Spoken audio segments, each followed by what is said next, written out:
여러분, 스튜디오 지브리 다들 들어보셨을 겁니다. 스튜디오 지브리는 풍부한 상상력과 깊은 감성으로 세대를 초월한 이야기를 만들어내며 애니메이션을 예술의 경지로 끌어올린 전설적인 스튜디오입니다. 단순히 애니메이션을 만드는 곳이 아니라 우리 마음속 깊이 특별한 추억을 남긴 곳이죠. 그런데 여기서 한 가지 질문이 떠오릅니다. 만약 지브리가 더 이상 새로운 작품을 만들지 않는다면 어떻게 될까요? 미야자키 하야오라는 거장의 은퇴 이후 스튜디오 지브리는 과연 어떤 방향으로 나아가게 될까요? 잘 나가는 것처럼 보이는 스튜디오 지브리가 직면한 가장 큰 고민 중 하나, 바로 다음 세대의 리더가 없다는 것입니다. 오늘은 바로 이 주제, 스튜디오 지브리의 후계자 문제에 대해 이야기해보려고 합니다.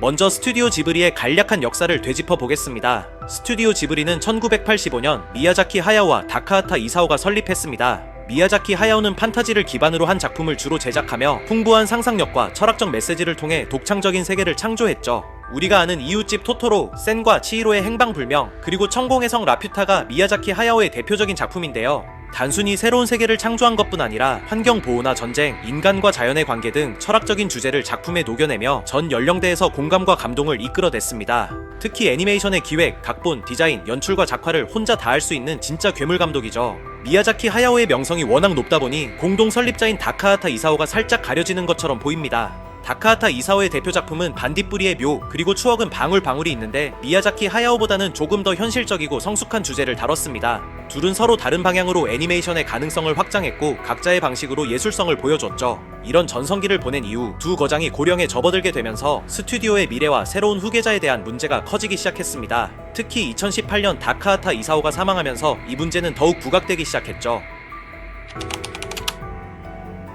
미야자키 하야오의 완벽주의는 작품의 완성도를 높였지만 팀원들이 창의력을 발휘하기 어려운 환경을 만들었습니다.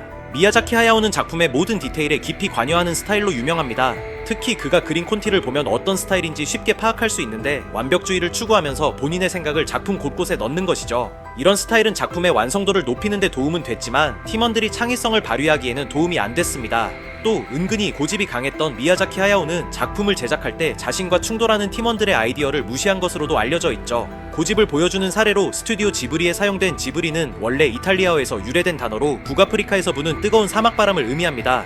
회사를 창업하며 사명을 지을 때 미야자키 하야오는 이 단어를 보고 스튜디오 지브리로 회사 이름을 짓고 싶다고 합니다. 그러자 외국어를 잘하는 다카하타 이사오는 정확한 발음은 기블리 아닌가? 라고 의견을 제시했는데 미야자키 하야오는 아닙니다. 이탈리아 친구가 지브리라고 했어요. 라고 우기며 결국 스튜디오의 이름은 기블리가 아니라 지브리가 됩니다. 미야자키 하야오 본인도 나중에는 기블리가 맞다는 것을 인정했지만 회사 이름을 짓는 데에서도 그의 고집이 얼마나 강했는지 알 수 있죠. 또 미야자키 하야오의 명성 때문에 스폰서들은 다른 감독들을 원하지 않았고 후계자들에게 기회가 돌아가지 않았습니다. 마녀 배달부 키키 같은 경우에도 원래는 카타부치 스나오라는 사람이 감독을 할 예정이었지만 스폰서의 요구로 미야자키 하야오가 감독을 맡게 됐죠. 즉 후계자가 활약할 기회를 얻기 어려운 환경이었던 것입니다. 흥미롭게도 미야자키 하야오 본인도 이런 문제들을 인지하고 있습니다. 한 인터뷰에서 내가 너무 간섭을 많이 해서 주변 사람들이 숨을 못 쉬게 만들었다고 인정한 적이 있는데요. 또한 재능은 타고나는 것이지 내가 키울 수 있는 것이 아니다 라는 발언으로 후계자 양성의 한계를 느꼈음을 암시합니다. 워낙 천재적인 감독이기 때문에 마음에 드는 후계자가 없었던 것일 수도 있죠.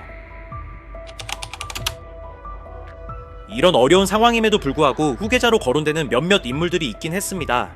미야자키 하야오의 아들인 미야자키 고로, 한때 지브리의 신뢰를 받던 젊은 감독인 히로마사 요네바야시, 그리고 가장 유력한 후계자로 평가받던 콘도 요시우미까지 말이죠.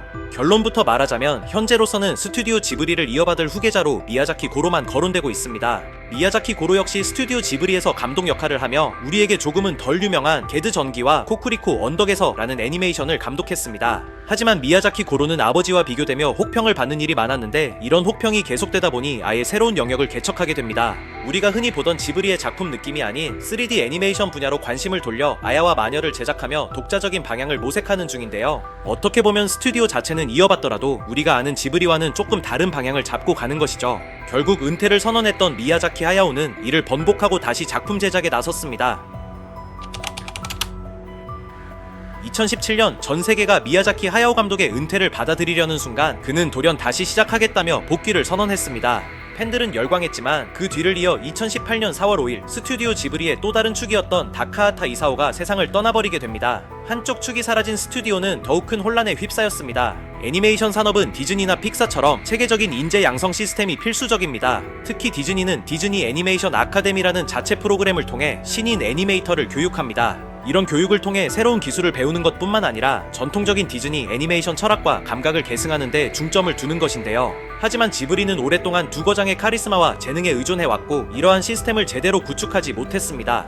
이제 그 공백은 스튜디오의 미래에 커다란 먹구름으로 들이우고 있는 것이죠. 현재 지브리는 후계자 양성을 사실상 포기하고 미술관 운영과 저작권 관리 그리고 미야자키 부자의 신작 제작에 주력하고 있습니다. 현재로선 미야자키 고로가 각성하지 않는 한 지브리의 미래는 불투명하다는 비관적인 전망도 나오고 있습니다. 그러나 후계자가 없다고 해서 미야자키 하야오가 제자를 전혀 키우지 않았던 것은 아닙니다. 사실 그의 제자나 영향을 받은 감독들은 이미 독립해 자신만의 작품 세계를 구축하며 활동하고 있습니다. 호소다 마모루의 시간을 달리는 소녀, 신카이 마코토의 너의 이름은, 요네바야시 히로마사의 마루 및 아리에티 모두 지브리의 영향을 느낄 수 있는 작품들이죠.